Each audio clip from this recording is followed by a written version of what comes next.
Hi, welcome to the Recovery Daily Podcast. I'm your host, Rachel Abbasi. I'm a grateful recovering alcoholic and stroke survivor, and I'm back. Sorry about that.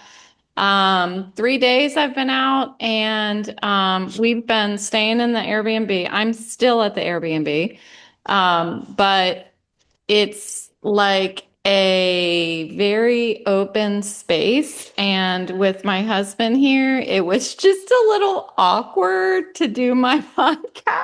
So anyway, at the moment, I have the ability to do my podcast. So I have missed you. And I'm feeling, as you can tell, a lot more positive, and that's because I have excellent news, and that is that we are done with all transactions and are now the proud owners of a new house. And I'm super excited. So, the move-in will be over the next few days, and I will still reside in the Airbnb with the pooches, and I get to see my mom again tomorrow. My niece is coming today, and Bailey has announced to me that she will be gracing me with her presence. I'm super excited about that too. That was a surprise. So I'm really excited about that. I have a little scratch in my throat, so we'll do the best we can. Today, I wanted to talk about being honest.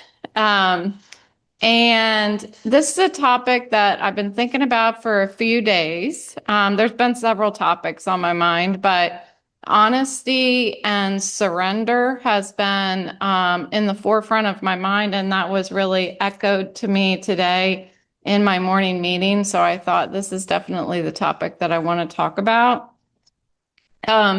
It seems easy, all of these things, like as I start to talk through them, and every time I revisit them, it feels different and it looks different to me. And today, when I look at honesty and surrender, I think once again that it seems so simple that we just own up to our feelings, right? But it's not, because I don't even know what I'm feeling half the time. Um, my feelings become blockers to self-awareness. It's really fascinating. It's very much reminds me of the disease of alcoholism. Like, the very disease that's killing me is the disease that is blocking me from knowing that I'm sick. And that's why it is so difficult to recover from alcoholism. My feelings and responding to them, sometimes I'm not aware that I need to respond to anything. I am not even aware that I'm feeling anything different than I normally do. I mean, it's very deceiving. My own self-talk and depression and anxiety and alcoholism, all of this stuff is very deceiving, and it's difficult to realize when I need to take action. It's difficult for me to realize that those red flags. So that's why I wanted to talk about it a little bit, because it's like I I may be ignoring something on purpose or not on purpose, I may be walking around a specific fear, but I don't know that I am. I don't know that I'm avoiding. Or I might be postponing it, and I don't realize that I'm postponing it. Um, I was thinking this morning about, I've talked several times about white-knuckling life. And I was thinking of it as like all that energy that I put into fighting is, I'm not fighting for a cause. I'm not fighting the thing that I'm up against. I'm fighting myself. I'm white knuckling my own fists. Like I'm not grabbing a hold of anything. I'm white knuckling um, nothing. And yet I can't squeeze hard enough. Um, the thing that is causing me the discomfort is is the thing that is also isolating me or making me feel that nothing's wrong. It's the thing that's making me feel like I'll be okay if I just retreat in, because that thing is external to me. So if I retreat in, then I can save myself from that thing. And Autumn, don't bark, please. We're in a very echoey space and I'm doing my podcast. Okay, she seems to understand that. And Boris looks like he's getting ready to bark, so we'll see. Everybody just lay down. It's podcast time. Okay, thank you. So the yeah, don't know where I was at, but that energy that I'm pouring into trying to manage the unmanageable. I'm trying to control the uncontrollable. That is I'm white knuckling my own fists. It's not like I'm white knuckling the wheel, like I'm taking control of my life, like I'm just grabbing a hold of nothing and I'm holding it as tight as I possibly can. Um, Not knowing that at the same time that there's nothing in my hands. So there's been an incredible amount of freedom that has been slowly, ever so slowly achieved by by letting go, by opening my fists and looking that there's nothing in my hands. And so what I'm challenging all of us, me as well, is when I feel like I'm doing this hyperventilation over something, and I mean that sometimes literally, sometimes figuratively. My doctor once told me that when I'm in the middle of a very stressful situation, that the reason I get lightheaded is because I'm actually hyperventilating. And she said that I should breathe into a bag, and I kind of laughed at her, and she was like, no, I'm serious. You really are hyperventilating. Even though it doesn't sound like you are, you're taking tiny little quick breaths and you're hyperventilating, and that's why you get dizzy. Um, and I have noticed since then, that was years ago that she said that to me. I've noticed since then that that is what's happening. So the answer that I have found in all of this, this honesty, like trying to be honest with myself. Again, I'm not trying to lie to myself, but I don't see it. I don't see what's happening to me on the inside. But the more that I went to doctors, saw an addiction counselor for 2 years. I've been very active in the program of Alcoholics Anonymous, doing this podcast, like talking to my sponsor, working the steps. The more that I talk, the more that I am seeing what's going on inside of me. If I don't put it to words, what's going on inside of me, I I really don't understand it. And that's odd, but it's the truth for me. So the years that I was drinking and I was isolating myself and I wasn't talking to my family about what was wrong. I wasn't talking to my boyfriend, who's now my husband. I wasn't being honest about the fears and the depression and the hiding and all of the things that were going on. I didn't I didn't not talk about it. You know, let's see, how do I say it? Like, I knew that I was hiding stuff. I knew that I was depressed, but I didn't know that if I opened my mouth and talked about it and put words to it and set it free into the universe, that I was going to start to understand it more. I was going to be able to dissect it and start figuring out, well, what can I do about it? I just thought that if I'm feeling these feelings, then that is my truth and that's all there is to it. You can't save me. You know, I can't be saved. I'm not worthy or I'm not good enough or I'm just a victim and I'm just never going to be saved. I'm not savable. But it wasn't true. I just had to open my mouth. And it wasn't like I opened my mouth once and all of a sudden I'm like, oh, thank God. There's the answer. I'm saved. It wasn't like that. For me, it was opening my mouth and asking for help. And for me, I had to do that several times before I meant it. But you can ask for help as many times as you want to, but until you're willing to receive the help, it's not worth anything.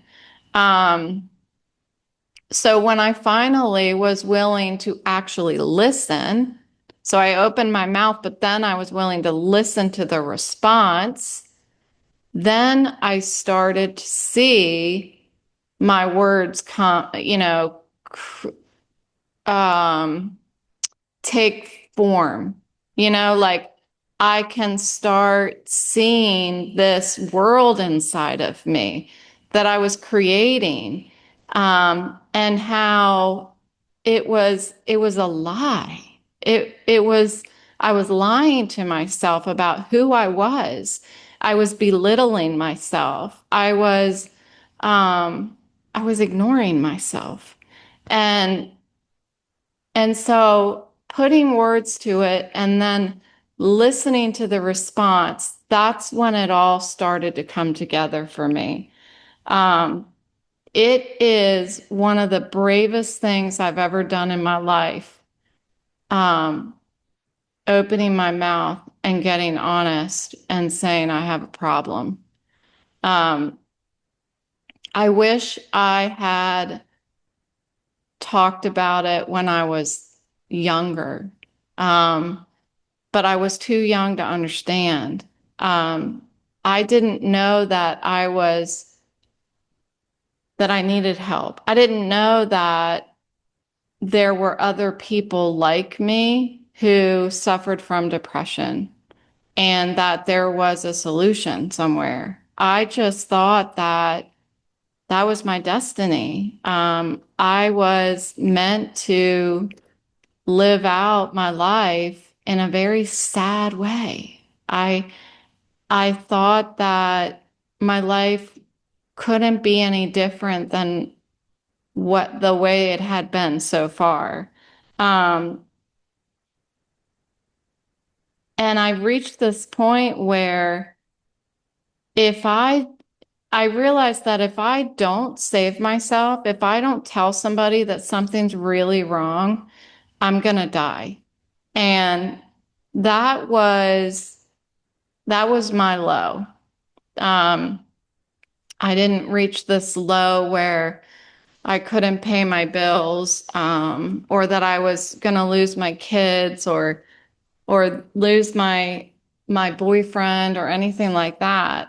I was gonna die before I lost any of them.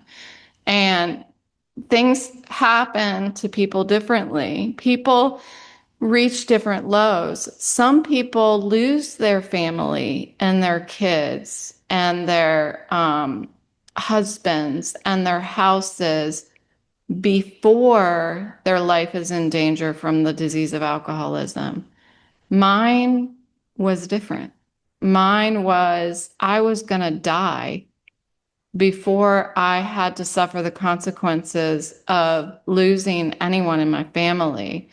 Um, I guess it's just because I drank so much alone in my house that I wasn't really out in public enough to lose a lot of things, but I was still in the process of losing them. I mean, I was honestly not far away from losing all of the things that I listed. Um, I just so happened to see that I'm gonna die if I don't stop. And that was what got me first. And when I went into detox and they did my liver, they like, I don't know, did they take blood? I can't even remember. I don't know. I was drunk. But when they talked to me about my liver count, it was true. I was in danger of my organs shutting down before I lost anything externally. I was losing it internally. Um, I did not think anything was going to get better. Um, I I felt like an open wound when I was being honest. But the cool thing was the other people that were in detox with me, they were being honest too. And they were all open wounds as well. Some of them were there because of some other external force. I was in there because I made the decision to go in there. And some people, it wasn't like that for them. Somebody else made the decision for them. Um, but the question was posed today in my second meeting about surrendering and just we were dissecting like surrender, and I wrote down, how often do I surrender? And I shared in that meeting, and what I shared was, I think, I surrender all day, every day. E- Everything I do, I'm making a decision to surrender. I'm making a decision to unclasp my hand. And that that idea of like trying to control people, places, and things, for me, you know that I'm very visual. I envision it like that, like I'm clasping my fist and trying to hold on to something and nothing's there. So every time I surrender, I'm opening my fist because there was nothing there to begin with. I mean, I don't know how else to say it. Um, it's fascinating to me how much, if any of you have TMJ, you might be able to understand what I mean by this. Or if you clench your jaw or anything, there's many, many of us that clench our jaw. Think of it as, white knuckling my own fist. Think of it as clenching your jaw. And throughout the day, pay attention to how much you are clenching your jaw. And every time you recognize that you're clenching your jaw, let it go. Relax your jaw. That is surrendering. And if you notice, it's all day long. It can even be one minute to the next. You release your jaw, and then the next minute you notice you're clenching again. That is surrendering. And that's how much I have to surrender my will every day, all day long. It's just like unclenching my jaw. I have severe TMJ. I'm medically diagnosed even with an MRI. I laugh about it, but it's it's not funny. But I don't have pain. I wear a splint every night. Side note, I wear a splint every night. It's beautiful when I'm trying to talk with it in.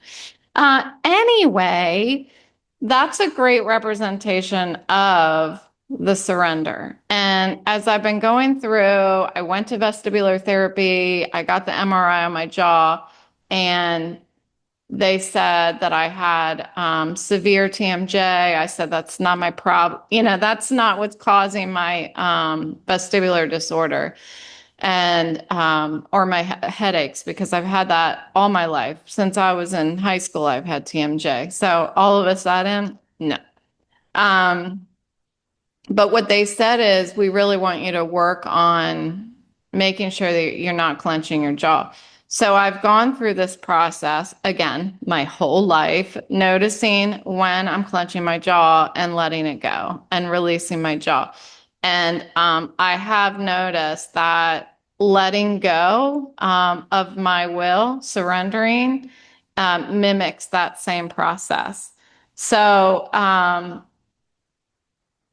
that's it. We are once again at the end of an episode where I have no frill ending and no way to wrap it up for you. So thank you for listening. I'm super excited to be able to start recording again. And I believe, if I'm not mistaken, I will not have another day anytime soon where I do not record my podcast. The only possible day that might happen is on Monday. So be aware of that. If you're depending on the Recovery Daily podcast support on Monday, it might be lacking, but we will see. Thank you so much for listening, and I will talk to you tomorrow.